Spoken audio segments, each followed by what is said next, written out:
Next up is Instapaper. All right, we're going to talk about Instapaper briefly and why it's in the optional sites, and that's because Instapaper is it's like Pocket, that it's a place that you can store items, URLs to read later. So it's like, it's essentially a place that you can store content for reading later. Very similar to Pocket, and even somewhat like Evernote, because Evernote kind of uses that function as well. Instapaper used to have an RSS feed output. There was no public profile URL, but it was valuable because we could automate sending content and links into Instapaper through IFTTT. And then there was an RSS output from Instapaper, from our saved items, okay, that we could use as a unique RSS feed for other syndication purposes, and also for submitting to RSS directories and aggregators, which just pushes some more authority back into our overall networks and our accounts. But they took away, Instapaper changed their interface recently, and they do not have output RSS feeds anymore. They do have a public profile URL now, though, which they didn't have before. So there is some value in saving items into Instapaper and then having them show on your public profile URL, because that could be another location that you build links to that would have all of your links that you've saved into your Instapaper account. The problem with it is, in order for the saved items that you can automate saving items in Instapaper through IFTTT. That's fine. But the problem arises with Instapaper in that the saved items need to manually be shared. It's just a button that you click inside of Instapaper to share those saved items to your public profile. So, although we can automate saving items in Instapaper, we can't automate sharing those items to the public profile. So it requires a manual aspect to it, which would, again, requires you to log in to Instapaper and click the share button for the content. So for that reason, I only recommend, or I find it only useful now, if you're managing like one branded account. Like if you're doing this for your own business, or you're managing it for somebody's business, and you want the additional SEO benefit of Instapaper, then you can log in like maybe once a week or once every 2 weeks, or whatever schedule you want,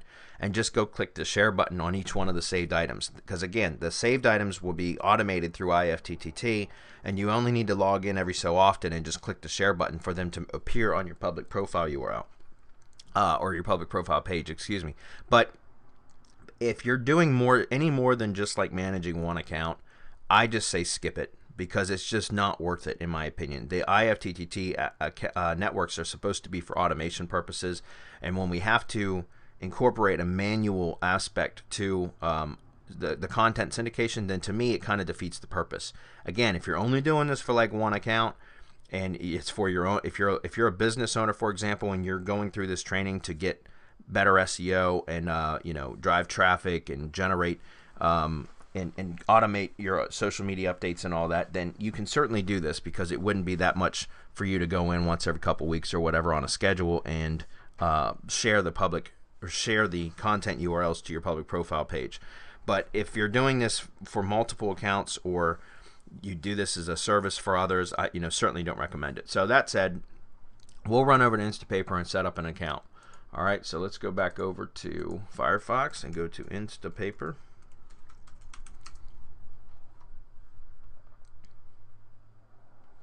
Create an account. We're going to use our email and password.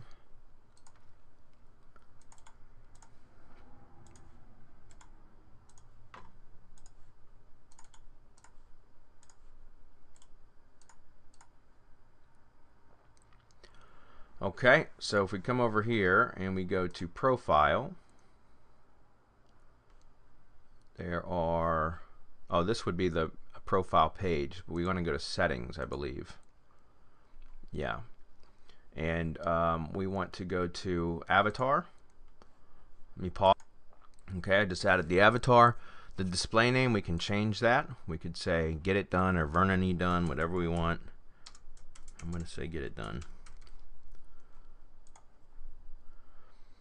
Username is not registered. We can register a username. So in this case, I'm going to say Get It Done.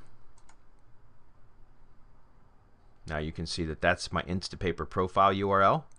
So like if I copy this link and I go take a look at this, this would be my public profile URL. Okay. If we go look at this in an incognito window,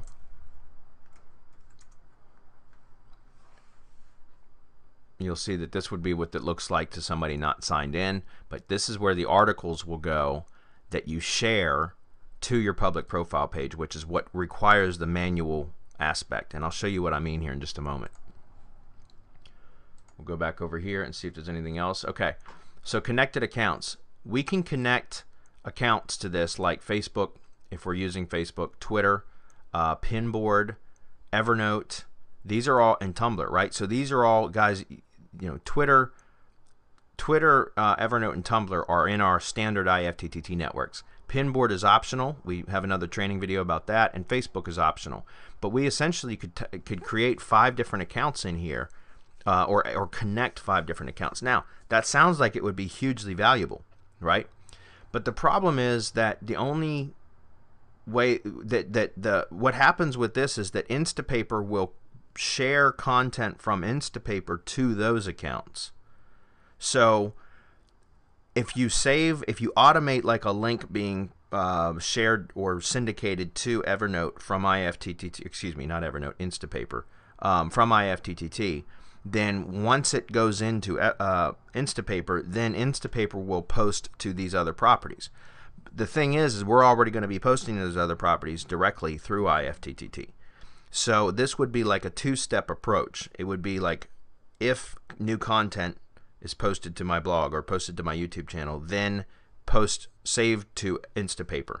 Then Instapaper would say if new content, and this is outside of IFTTT, but Instapaper sees a new saved item, then it will post to either Facebook or Twitter or Evernote or Tumblr or all of them, whatever.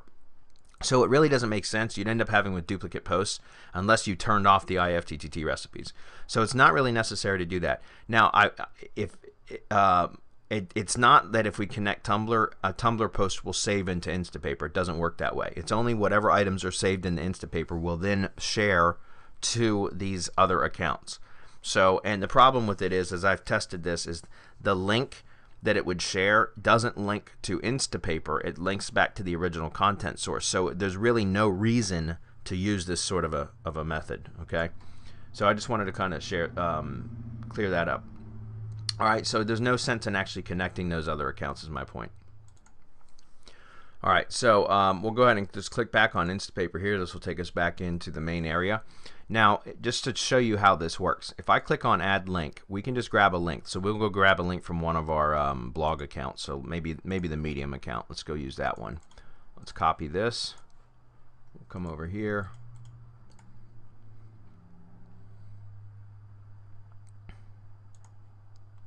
Okay, so this is the article URL. I'm going to go back over to Instapaper. We're going to paste this in. Click Add. So you'll see that this is the actual saved item, right? We just saved this link into our account. But if we go look at the incognito window and we click refresh, there's no item here. You see that? Even though we just saved an item in here, there's no item in our public profile page. So the only, and all IFTTT will do is save the item into Instapaper. It will not publish it or share it. Okay. Unfortunately, I've tried to create the recipe. Now, if the recipe becomes available, we will update the training and make sure that that's made. You know, that recipe has been shared with you guys so that you can automate this. But until then, it's right now at the current time of this recording, it's not available. But if you see this right here, this share button, let's hover over it. It should pop up and say share. Well, it doesn't. But if we click that, you see how it says share.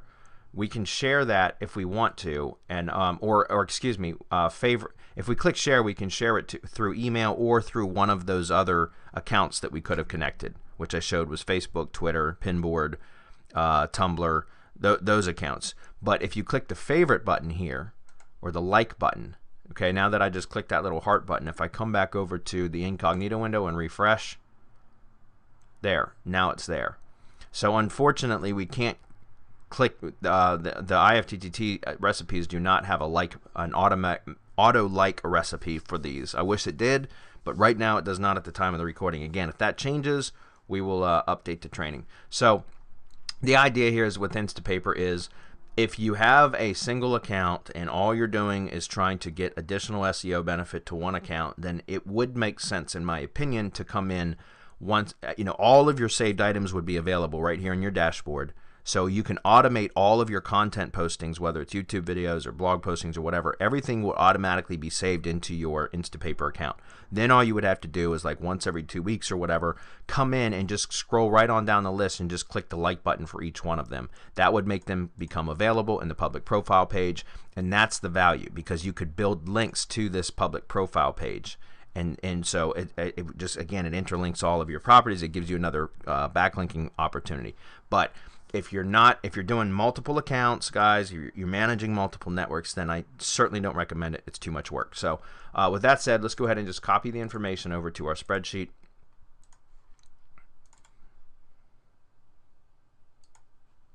You can see that the username is Get It Done, and the password and email are the same. The last thing we want to do is double check that we don't have to verify anything in the Gmail account. Right here, just make sure that we don't have to click anything to confirm the account, and it looks like we're okay. All right, and that's it for Instapaper. We'll see you in the next video.